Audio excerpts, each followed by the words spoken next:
Hi friends, welcome to study 82 point. दोस्तों, आज 12 जनवरी 2021 का करंट अफेयर्स है और ये सभी क्वेश्चन काफ़ी इंपॉर्टेंट होंगे आपकी आगामी एग्जाम के लिए। तो शुरू करते हैं question number first. Question number first ये है, भारतीय रिजर्व बैंक आरबीआई ने हाल ही में किस बैंक का लाइसेंस रद्द कर दिया गया है?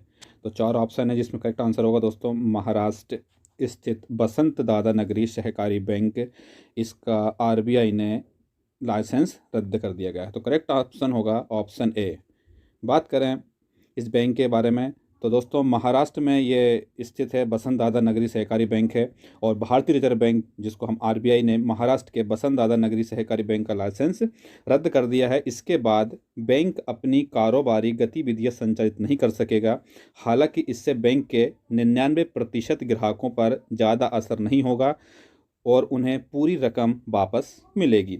आरबीआई ने महाराष्ट्र के उस्मानाबाद में स्थित बैंक का लाइसेंस रद्द करने की वजह यह है कि उसका जो बैंकिंग रेगुलेशन एक्ट की अनिवार्य शर्तों को पूरा करने में ये विफल रहा है, इसलिए आरबीआई ने इसका सहकारी बैंक का लाइसेंस रद्द कर दिया गया। तो करेक्ट आंसर होगा ऑप्शन ए, महाराष्ट्र स्थित बसंत दादा नगरी सहकारी बैंक। बात करें क्वेश्चन नंबर 2 की। क्वेश्चन नंबर 2 है दोस्तों, अमेरिका ने नवनिर्वाचित राष्ट्रपति, आपको पता होगा जो बाइडन ने निम्न में से किसे सीआईए का निदेशक नियुक्त किया है? तो इसका करेक्ट आंसर होगा दोस्तों विलियम वंस।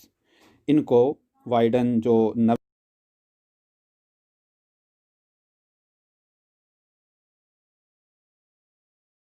है अमेरिका के नवनिर्वाचित राष्ट्रपति जो बाइडन ने विलियम वंस को सीआईए निदेशक नियुक्त किया गया है। विलियम वंस ने मनमोहन सिंह के कार्यकाल में जो भारत अमेरिका के बीच में जो परमाणु समझौता में अहम भूमिका निभाई थी, और रूस और जॉर्डन के राजदूत भी ये रह चुके हैं।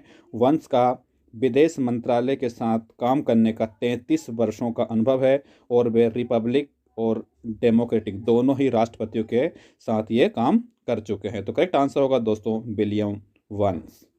बात करें इसकी इमेज की, तो आप ये इमेज में देख रहे हैं, ये विलियम वंस जी हैं। अगला क्वेश्चन, राष्ट्रीय युवा दिवस निम्न में से किस दिन मनाया जाता है? तो आपको सभी को पता होगा इसका आंसर 12 जनवरी। 12 जनवरी को प्रतिवर्ष राष्ट्रीय युवा दिवस मनाया जाता है। इसके बारे में चर्चा करते हैं। 12 जनवरी वर्ष 2021 में स्वामी विवेकानंद, जिनका जिनका जन्म 12 जनवरी 1863 में हुआ था, और इनकी अभी 2021 में 158वीं जयंती मनाई गई है। और राष्ट्रीय युवा दिवस 2021 का विषय है राष्ट्र निर्माण के लिए यूथ पावर को चैनल करना। तो यह इंपॉर्टेंट फैक्ट है, आपसे एग्जाम में पूछ सकते हैं कि राष्ट्रीय युवा दिवस 2021 की थीम क्या थी? तो करेक्ट आंसर होगा इसका राष्ट्र निर्माण के लिए यूथ पावर को चैनल करना। ऑप्शन फर्स्ट इसका उल्लेखनीय है कि यह दिवस समाज सुधारक, दार्शनिक और सुप्रसिद्ध विचारक स्वामी विवेकानंद की जयंती के उपलक्ष्य में प्रतिवर्ष, आपको पता होगा, 12 जनवरी को मनाया जाता है। केंद्र सरकार के द्वारा 1984 में, इंपॉर्टेंट फैक्ट है ये, 1984 में इस दिवस को मनाने की घोषणा केंद्र सरकार ने की थी। इसके पश्चात 1985 से स्वामी विवेकानंद की जयंती को राष्ट्रीय युवा दिवस के रूप में मनाया जाने लगा है। घोषणा कब की थी? 1984 में। और प्रथम बार कब मनाया गया था? तो ये मनाया गया था 1985 को, 12 जनवरी को। बात करें स्वामी विवेकानंद जी का, इनका जन्म 12 जनवरी 1863 में कहाँ हुआ था दोस्तों? तो ये हुआ था कोलकाता में। कोलकाता में इनका जन्म हुआ था। और इसका वास्तविक नाम, तो इनका वास्तविक नाम था नरेंद्र नाथ दत्त, इनका वास्तविक नाम था। और बात करें 11 सितंबर 1893 को उन्होंने अमेरिका में स्थित जो शिकागो सम्मेलन हुआ था, उसमें विश्व धर्म महासभा में भारत की ओर से सनातन धर्म का प्रतिनिधित्व इन्होंने किया था। और रामकृष्ण मिशन की स्थापना बेलूर मठ, जो कि पश्चिम बंगाल में, इन्होंने स्थापना की है। और इनके गुरु का नाम आपको याद रखना है, रामकृष्ण परमहंस। और 4 जुलाई 1902 में स्वामी विवेकानंद जी का निधन हो गया है, 4 जुलाई 1902 में। तो ये इंपॉर्टेंट फैक्ट थे दोस्तों, आप सभी इसको याद करना है आपको। तो bureau of police research and development की रिपोर्ट के मुताबिक वर्तमान में देश भर में पुलिस बल में कितनी प्रतिशत महिलाएं हैं? तो आपको ये बताना है जब, तो कितनी वर्तमान में जो पुलिस बल में कितनी प्रतिशत महिला हैं? तो ये है दोस्तों 10.3% महिलाएं अभी पुलिस बल में है। इसके बारे में चर्चा करते हैं। Bureau of police research and development की रिपोर्ट के अनुसार देश भर में पुलिस फोर्स की कुल तादाद जो है 20 लाख 91,488 है, जिनमें से 2,15,504 महिला हैं, यानी कुल पुलिस बल में 10.3% महिलाएं हैं। और राज्यों में बात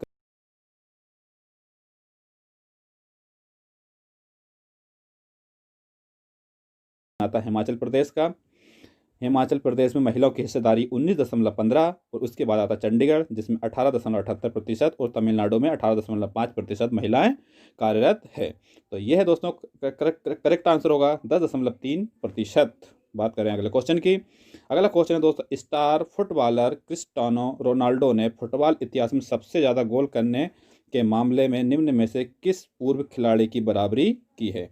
तो किसकी की है दोस्तों? इनका नाम आपको याद रखना है। इनका नाम है जोसेफ बिकान।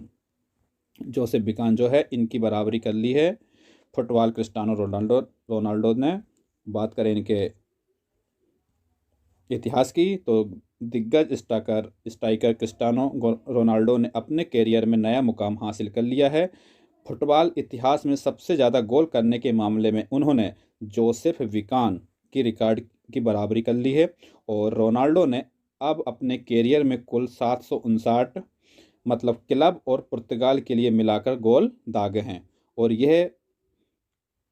अब यह फुटबॉल इतिहास में सर्वाधिक गोल करने से सिर्फ एक गोल दूर हैं।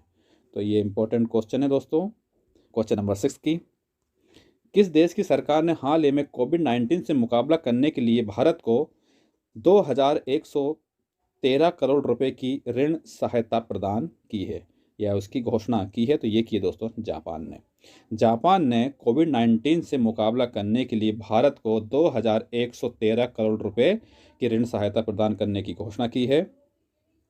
और जो जापान की सरकार है इन्होंने 2,113 करोड़ रुपए की ऋण सहायता प्रदान करने की घोषणा की। और यह सहायता जो है एक प्रकार का आधिकारिक विकास सहायता ऋण है। इसका उपयोग कोविड-19 के कारण प्रभावित गरीबों में और जो कमज़ोर परिवारों को सामाजिक सहायता प्रदान करने में भारत के प्रयासों का समर्थन करने के लिए किया जाएगा। तो करेक्ट आंसर है जापान। अगले क्वेश्चन की तरफ चलते हैं। निम्न में से किस केंद्रीय मंत्री ने कोयला खदानों के संचालन के लिए सिंगल विंडो क्लियरेंस सिस्टम की शुरुआत की है? तो ये की है अपने गृह मंत्री महोदय। इनका नाम आपको पता होगा, अमित शाह। इन्होंने जो खदानों के संचालन के लिए सिंगल विंडो क्लियरेंस सिस्टम की शुरुआत की है। करेक्ट आंसर होगा ऑप्शन डी, गृह मंत्री अमित शाह। और गृह मंत्री बोले कि मोदी सरकार लगातार कोयला क्षेत्र में पारदर्शिता लाने का काम कर रही है। केंद्रीय गृह मंत्री बोले कि अब कोयला क्षेत्र में सिर्फ बड़े ही नहीं बल्कि छोटे हिस्सेदार का भी सम्मान किया जा रहा है। पीएम मोदी का लक्ष्य है आत्मनिर्भर भारत का है। दुनिया का सबसे इंटेलिजेंट युवा मेहनतकश मजदूर हमारे पास में है। तो ये इनका बयान है गृह मंत्री महोदय श्री अमित शाह का। बात करें अगले क्वेश्चन की तरफ। केंद्रीय वित्त मंत्रालय द्वारा निर्धारित शहरी स्थानीय निकायों में सुधारों को लागू करने के मामले में आंध्र प्रदेश और मध्य प्रदेश के बाद कौन सा राज्य तीसरा बन गया है? तो ये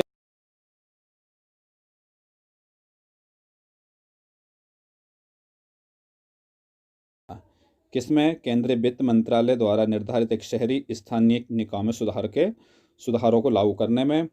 बात करें तेलंगाना की तो तेलंगाना केंद्रीय वित्त मंत्रालय द्वारा निर्धारित शहरी स्थानीय निकायों में सुधारों को लागू करने के मामले में आंध्र प्रदेश और मध्य प्रदेश के बाद तेलंगाना तीसरा राज्य बन गया है। इस सुधार को लागू करने के बाद मंत्रालय ने राज्य को 2,508 करोड़ रुपए के अतिरिक्त कर्ज लेने की अनुमति दे दी है। मंत्रालय के बयान के अनुसार शहरी स्थानीय निकाय सुधारों के पूरा होने के 3 राज्यों का कुल 7,406 करोड़ रुपए के अतिरिक्त उधारी की मंजूरी दी है। तो तेलंगाना इसका राइट आंसर होगा। बात करें तेलंगाना के बारे में तो तेलंगाना दोस्तों इसकी राजधानी आपको पता होगा, इसकी राजधानी हैदराबाद।